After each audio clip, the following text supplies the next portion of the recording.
Welcome to Peak Analytics.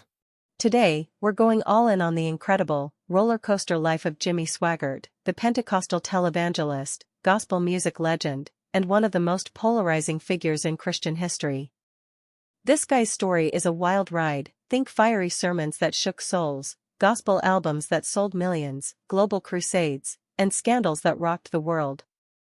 We're diving deep into every corner of his life, his cause of death, his age, his lifelong partnership with his wife Frances, his children and grandchildren, his deep-rooted family ties in Louisiana, his net worth, his lavish yet faith-driven lifestyle, and a comprehensive biography that traces his journey from a dirt-poor kid in Faraday, Louisiana, to a global ministry icon who preached to millions. Jimmy's life is a saga of faith, music, controversy, and redemption, and we're leaving no stone unturned. So, grab a coffee, maybe a slice of pecan pie, and let's dive into the epic, sprawling story of Jimmy Swaggart. If this gets you fired up, smash that like button, share it with your crew, and hit subscribe with that notification bell so you don't miss our deep dives into legends like Jimmy. Let's get into it. Let's start with the big news that hit like a thunderbolt: Jimmy Swaggart's passing. According to posts on X and reports circulating online, Jimmy Swaggart passed away on July 1, 2025, at 90 years old, following a cardiac arrest he suffered on June 15, 2025. His son, Donnie Swaggart, broke the news during a prayer service at Family Worship Center in Baton Rouge, Louisiana, sharing that Jimmy was found unresponsive at his home and rushed to a local hospital. He spent his final weeks in the ICU, never regaining consciousness, with Donnie calling it a miracle-needed situation. X-users poured out their grief, with one, X-Genoma, posting, "The great evangelist Jimmy Swaggart has gone home to be with the Lord a little over an hour ago." Another wrote, "Jimmy's voice brought me to Jesus." His legacy lives on. His family, especially his wife Frances, stayed by his side, asking for prayers as they faced the loss. While X posts aren't definitive proof, they align with reports from sources like USA Today, which confirmed his critical condition post-cardiac arrest. Jimmy's death closed a chapter on a 7-decade ministry that reached over 100 countries, broadcast on thousands of stations, and touched millions through his preaching and music. Jimmy Lee Swaggart was born on March 15, 1935, in Faraday, Louisiana, making him 90 years old when he passed in 2025. Even in his late 80s, Jimmy was unstoppable, delivering sermons at Family Worship Center, overseeing Jimmy Swaggart Ministries, and appearing on the Sun Life Broadcasting Network, SBN. His energy was legendary, whether pounding the piano during a gospel hymn or preaching with that fiery, Pentecostal passion. He carried the vigor of a man half his age until his final days.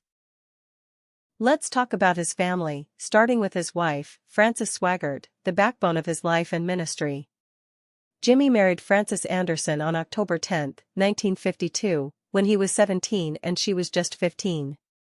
They met at a small Assemblies of God church in Wisner, Louisiana, where Jimmy played music alongside his preacher father.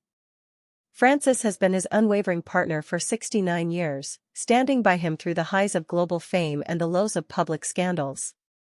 She's no sidekick. Frances hosts Frances and Friends, a daily talk show on SBN tackling biblical takes on modern issues, and serves as chief financial officer of Jimmy Swaggart Ministries, managing its 255 employees with what Jimmy called General Motors-level business savvy. Their marriage, rooted in shared faith, weathered storms that would have broken lesser bonds. They have one son, Donnie Swaggart, born October 18, 1954, now 71, who's a co-pastor at Family Worship Center and a globetrotting evangelist. Donnie's married to Debbie Swaggart, and they have 3 children, Gabriel, Matthew, and Jennifer, who've given them 9 grandchildren, Samantha, Abby, Ryder Presley, Lola, Harper, Harrison, Caroline, Navy, and Mackenzie. Gabriel Swaggart, a pastor and singer, runs Crossfire, the youth ministry, and is president of Jimmy Swaggart Bible College. Matthew works as a graphics artist and photographer for the ministry, while Jennifer is a teacher in Atlanta.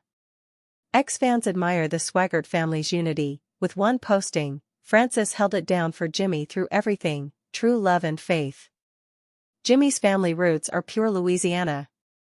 Born to Willie Leon's son Swaggart, a fiddle-playing sharecropper who became a Pentecostal preacher, and Minnie Belle Heron, a devoted housewife, Jimmy grew up dirt poor in Faraday. His family was a musical dynasty. His parents played fiddle and guitar, and he was cousins with rock and roll icon Jerry Lee Lewis and country star Mickey Gilley, both of whom shaped his love for music.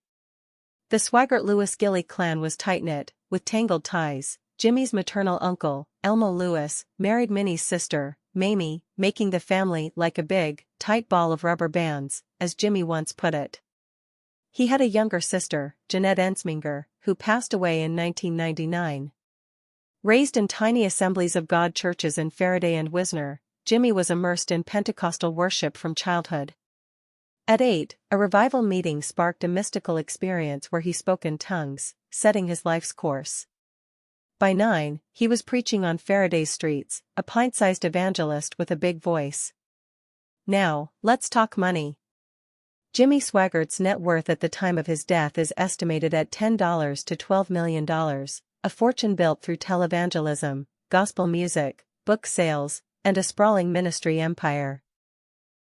At its peak in 1987, Jimmy Swaggart Ministries pulled in $150 million a year, with $135 million from viewer donations, employing 1,200 people, including 22 family members, and a payroll of $11.5 million.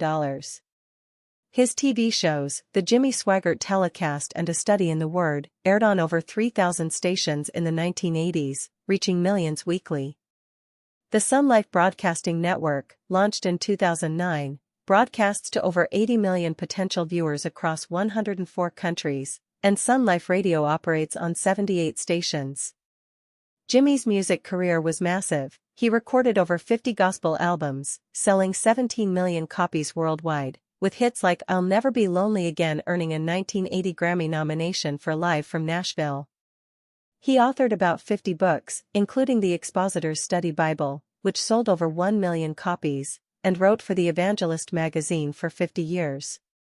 Scandals in 1988 and 1991 slashed his revenue, but he rebuilt through SBN and book sales. His wealth funded a lavish lifestyle, including a 9,337-square-foot Baton Rouge mansion, valued at $1.5 million, with a 4-column jacuzzi, gold swan faucet, and a 20-seat dining room. He also owned a private jet and a family compound in Baton Rouge, though he often downplayed his wealth, emphasizing ministry over money. Ex-posts marvel at his hustle, one saying, "Jimmy built an empire from preaching and piano, legendary." Jimmy's lifestyle was a wild blend of spiritual zeal and rock star excess. In the 1950s, he and Frances lived hand-to-mouth, preaching in rural Louisiana for $30 a week, crashing in church basements or cheap motels. By the 1980s, his ministry's success brought private jets, a fleet of cars, and that opulent Baton Rouge mansion. Jimmy was a self-taught pianist, blending gospel with the boogie-woogie he picked up from sneaking into rhythm clubs with Jerry Lee Lewis. He turned down a contract from Sun Records' Sam Phillips, who launched Elvis and Johnny Cash, to focus on preaching, a choice that defined his path. His sermons were electric, filled with tears, shouts, and calls to repentance, drawing millions to his TV crusades. But his lifestyle wasn't all glitz. Jimmy was known for long hours at Family Worship Center, counseling congregants, and writing books late into the night. His scandals, particularly a 1988 incident with prostitute Deborah Murphy and another in 1991, led to his defrocking by the Assemblies of God and a temporary step down from TV. Yet, he never quit preaching until 2025. His charitable work was significant, funding feeding programs, Bible distributions, and missionary work in places like Haiti and Nigeria. Ex-fans note his duality, one posting, "Jimmy lived big but preached bigger, flawed but faithful." Let's dive into his biography, because Jimmy's life is a full-on epic. Born on March 15, 1935, in Faraday, Louisiana, during the Great Depression, Jimmy grew up in a shack with no running water. His parents, Son and Minnie Belle, were musical, playing at tent revivals, and Jimmy soaked up their passion. As a kid, he and Jerry Lee Lewis sneaked into juke joints, listening to blues that shaped their styles. At 8, a revival meeting changed everything. Jimmy spoke in tongues, feeling called to preach. By 9, he was on Faraday's streets, Bible in hand, preaching to anyone who'd listen. In 1952, at 17, he married Frances, and they hit the road as evangelists, living off donations. In 1955, Jimmy became a full-time preacher, using a donated flatbed trailer for revivals across Louisiana, Mississippi, and Arkansas.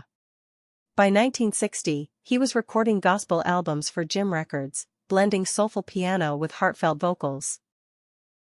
In 1961, the Assemblies of God ordained him, and in 1962, he launched a radio ministry, the Camp Meeting Hour, which grew to 700 stations by 1969.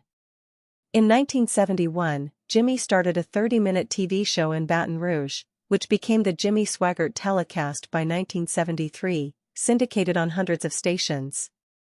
By the 1980s, it was a global phenomenon, airing on 3,000 stations with 8 million weekly viewers.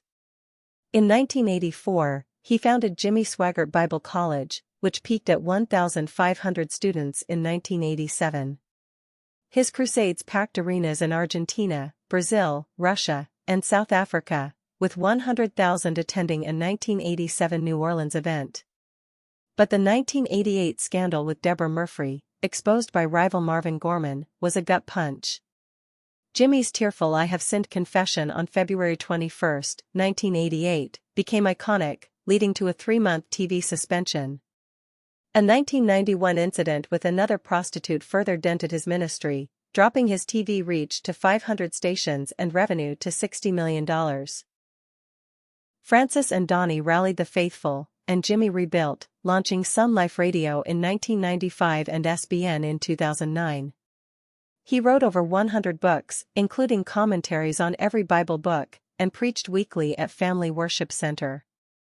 His controversial stances, anti-Catholic rhetoric, calling gay rights activists like ISIS, sparked backlash, but his core audience stayed loyal. In 2025, Jimmy's legacy endures through SBN, Family Worship Center, and his family. Donnie and Gabriel carry the preaching torch, while Frances hosts Frances and Friends. His music, with classics like He Chose Me, still streams on Spotify, and his Bible college trains new ministers. Ex-fans mourned his passing, one saying, "Jimmy's voice led millions to Jesus, his impact is eternal."